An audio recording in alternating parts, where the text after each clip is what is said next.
Sir తెలంగాణలోని ఈ phone tapping వ్యవస్థలోని అనేక కీలకమైన ట్విస్టులయితే బయటపడుతున్నాయి సార్.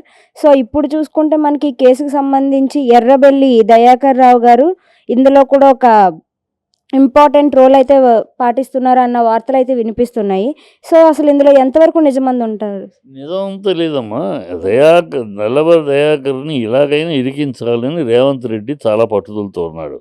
ఎందుకంటే రేవంత్ రెడ్డి అరెస్ట్ అయిన నోటుకు ఓటు కేసులో రేవంత్ రెడ్డి దొరికిన సందర్భంలో ఆ విషయాన్ని, ఆ డబ్బులు ట్రావెల్ చేస్తున్నాయి, అక్కడికి వెళ్తున్నాయి డబ్బులు అనే విషయాన్ని బయటికి డిపార్ట్మెంట్‌కి లీక్ చేసింది ఓన్లీ దయాకరే అని ఇతనికి అనుమానం. అది అనుమానం, గట్టి నమ్మకం కూడా. ఈ దయాకర్ వల్లే ఆ ఇన్ఫర్మేషన్ లీక్ అయ్యింది. లీక్ అవ్వబట్టే నేను రెడ్ హ్యాండెడ్గా దొరికాను అనేది అతనికి బాగా తెలిసింది.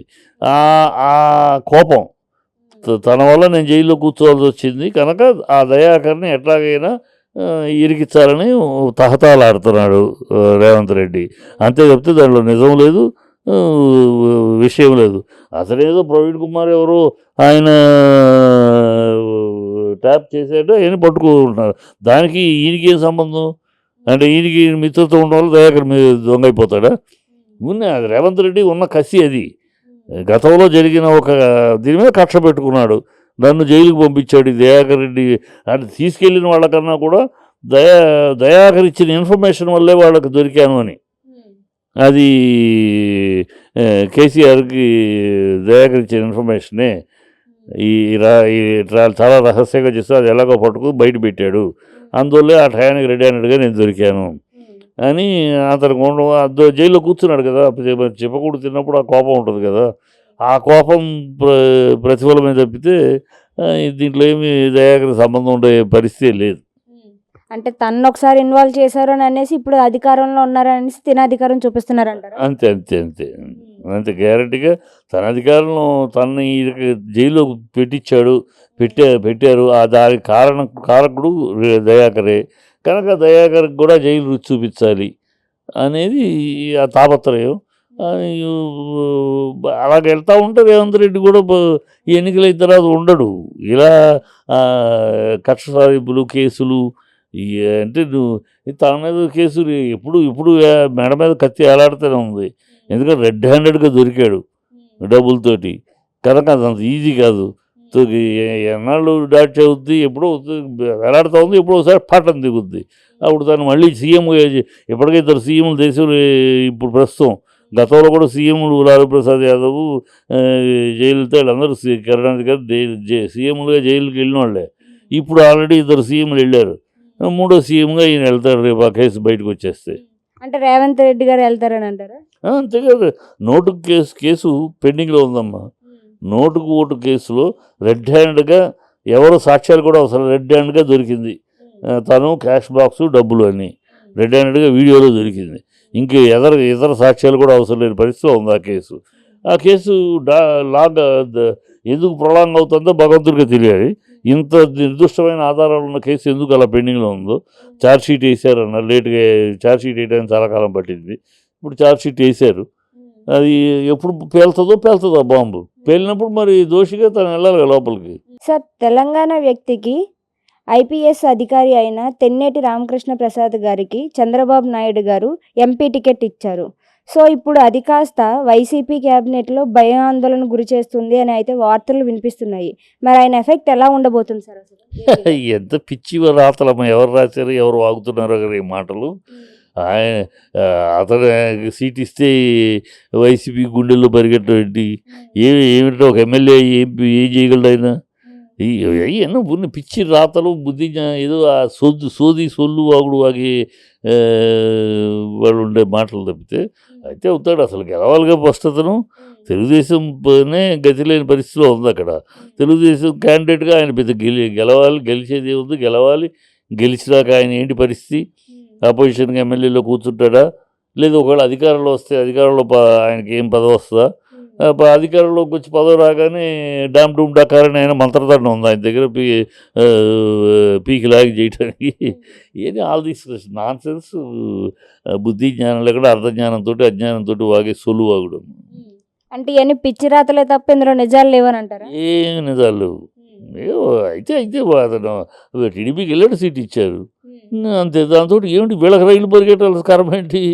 ఆఫ్టర్ ఆల్ ఒక వ్యక్తికే పరిగెపడతాయా? వ్యవస్థలో ఒక వ్యవస్థలో ఒక వ్యక్తి ఆయన ఏదో ఐపీఎస్ ఆఫీసర్ ఇవాళ అయిపోయాడు అనగానే, ఐఏఎస్ ఆఫీసర్ అయిపోయాడు అనగానే భయపడటానికి అంతేం ఉండదు. ఆయన ఏమి చేయలేడు అలాగ. అది ఒక వ్యవస్థగా ఒక ప్రభుత్వంగా చేయగలదు, కానీ ఒక వ్యక్తిగా ఏం చేస్తాడు? ఊరినే పిచ్చి రాసేవాళ్ళు ఊరినే ఆయన ఏదో హైలైట్ చేయడానికి ఆయనకి దగ్గరోడు అయి ఉంటాడు. ఐపీఎస్ కృష్ణప్రసాద్కి ఏదైనా ముఖ్యుడు అయి ఉంటాడు, లేకపోతే తెలుగుదేశం తొత్తు అయి ఉంటాడు అలాంటి వాగుళ్ళు రాయటానికి. ఇవన్నీ సెన్స్లెస్ నాన్ సెన్స్ అది. సో చంద్రబాబు శిష్యుడు సీఎం రమేష్ బీజేపీకి వెళ్ళిపోతున్నట్టు, పోటీ చేస్తున్నట్లుగా ట్వీట్ చేశారు. అసలు ఏం జరుగుతుందంటారు సార్? ఏమన్నా బీజేపీకి క్యాండిడేట్స్ లేరమ్మా. బీజేపీకి ఎవరో మనుషులు లేరు. ఎందుకు ఉన్నవాళ్ళే 2-3 తప్పితే ఉన్న వాళ్ళలోనే గెలిచే క్యాండిడేట్స్ లేరు. ఇంకా వాళ్ళకి అసలు క్యాండిడేట్స్ అనేవాళ్ళు లేరు. ఎందుకంటే BJP state leadership total failure. ఒకళ్ళిద్దరు మినహాయిస్తే టోటల్ భ్రష్టత్వంతో నిండిపోయిన ఒక లీడర్షిప్. నేషనల్ లెవెల్లో బీజేపీకి ఏదో లీడర్షిప్ ఉంది, కానీ స్టేట్ లెవెల్లో ప్రజల్ని ఓటర్లను ఆకర్షించగలిగిన వ్యూహం పనగలిగే వాళ్ళు కానీ, ప్రజల్ని ఆకర్షించగలిగిన పద్ధతి ఉన్నవాళ్ళు కానీ బీజేపీ లీడర్స్ లేరు ఇవాళ. స్టేట్ లెవెల్లో, నేషనల్ లెవెల్లో ఉన్నారు, స్టేట్ లెవెల్లో లేరు. కనుక వాళ్ళ క్యాండిడేట్స్ లేరు. వాళ్ళని నమ్మి ఎవరు రారు.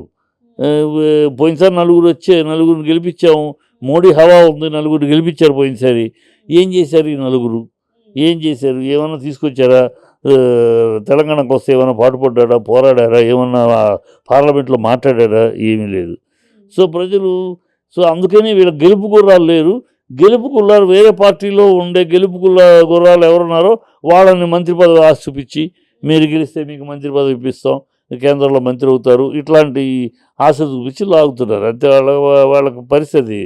అందుకని ఇప్పటికీ ఇంకా క్యాండిడేట్స్ అనౌన్స్ చేయలేకపోతున్నారు. ఇంకా ఎవరి పార్టీ నుంచి లాగచ్చా, ఎవరి నుంచి మన గడపలోకి లాక్కు రావచ్చా, ఈ సోదరులోనే ఉన్నారు. ప్రజలు అవన్నీ చూస్తూ ఉన్నారు. మోడీ ఉంటే మోడీ దేశానికి లెవెల్లో మోడీ ఆకర్షణ ఉండొచ్చు, కానీ ఇక్కడేం పనిచేయదు. ఇక్కడ మోడీని కూడా బ్రష్ పట్టించేస్తున్నారు వీళ్ళు. ఇక్కడ స్టేట్ లీడర్షిప్ ఇప్పుడు ఏదో రూమర్లు వింటున్నాం, ఎంతవరకు నిజమో మనకు తెలియదు, కానీ ఆల్రెడీ వింటున్నాం. ఎంపీ సీటు కావాలని వచ్చేవాళ్ళనేమో వీళ్ళు వేట, కొంతమందిని ఏదో ఇలా వాళ్ళంతటి వాళ్ళు వచ్చేవాళ్ళు ఉంటారు కదా, ఏదో సెంటర్లోకి వెళ్ళిపోవచ్చు, సెంటర్లో మినిస్టర్ అయిపోవచ్చు, బీజేపీ పట్టుకుని ఇలాంటి ప్రాబ్లమ్ అని ఉంటారు కదా. అలాంటి వాళ్ళు వస్తే 2 ఎకరాలు ఇవ్వండి, బీఫామ్ తీసుకెళ్ళండి అన్నట్టు చెబుతున్నారు అని వింటున్నాం. అది వినికిడి. అది మరి ఎంతవరకు నిజాలు భగవంతుడు తెలియదు, కానీ అంటే ఇప్పుడేదో పొగరాదు, అలాంటిది ఏదో ఎక్కడో చర్చ జరగబట్టే కదా వస్తుంది బయటికి. ఈ మీది వేరే మాట రావచ్చు కదా. 1 ఎకరం 2 ఎకరాలు ఎంపీ సీటుకి 2 ఎకరాలు ముట్ట చెప్పాలి అనే మాట ఎందుకు వస్తుంది? ఎక్కడో ఏదో జరుగుంటుంది. అంటే పదవి కావాలంటే ఇచ్చుకోవాలి అంటారు గురుదక్షిణ కింద. పారితోషికం ఎంపీ టికెట్ కావాలి అంటే దక్షిణ ఇచ్చుకోవాలని అది జరుగుతుందని బయట వినికిడి. మనం సాక్ష్యాధారాలు మనం కళ్ళారా చూడలేదు, ఎవరో చెప్తారు, వాళ్ళు వీళ్ళు చెప్పుగా వింటున్న మాటే.